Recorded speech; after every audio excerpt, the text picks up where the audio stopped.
Tampa man charged with DUI manslaughter in the death of a bicyclist more than a year ago had a meltdown in court today. Taylor Moyes pleaded guilty after accepting a deal from prosecutors, but things came to a halt when he heard from the victim's family and lost it. Fox 13's Gloria Gomez joins us from the newsroom. Gloria, tell us what happened. Well, the defendant was hearing victim impact statements. These are very emotional statements, but it was the words of one family member that triggered him. The disruption happened right in the middle of testimony. I will never forget the cry that followed or the words of the medical examiner.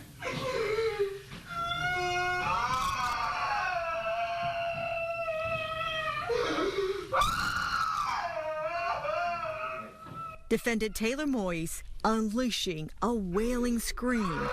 He then falls to the ground and curls into a ball of tears. To understand this emotional meltdown, you have to go back to the crime scene. This is the spot where Joshua Kidd was struck and killed while riding his bike along Hartford and South 54th Street in Tampa over a year ago. They say Moyes was driving drunk and speeding, going over 109 miles per hour in a 35 zone. The impact was so catastrophic, Joshua's body was dismembered. There's an agreement then? At his plea sentencing Friday, Joshua's mother spoke first. Mr. Moyes took my son from me. He took a grandson, he took a brother, and he took a father. Our lives are forever changed. The pain that Mr. Moyes has brought to our family is indescribable. It is unfair that due to your choice,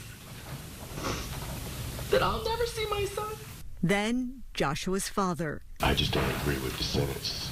I think that everybody should be able to look at the pictures. I don't want to see him. My son was in 6 pieces, and I don't think that it's fair that I think he should get the max.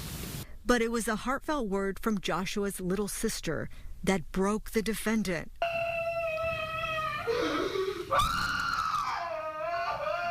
Moyes was removed from the courtroom during the breakdown and brought back minutes later to hear from the judge one last time. I hope that learn from this and certainly the horrible decision you made that led to just destroying lives. So.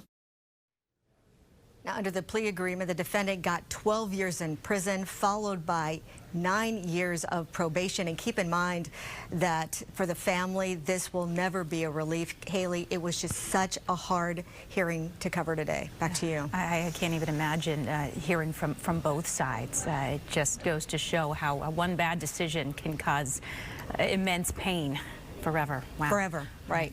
Gloria, thank you. You're welcome.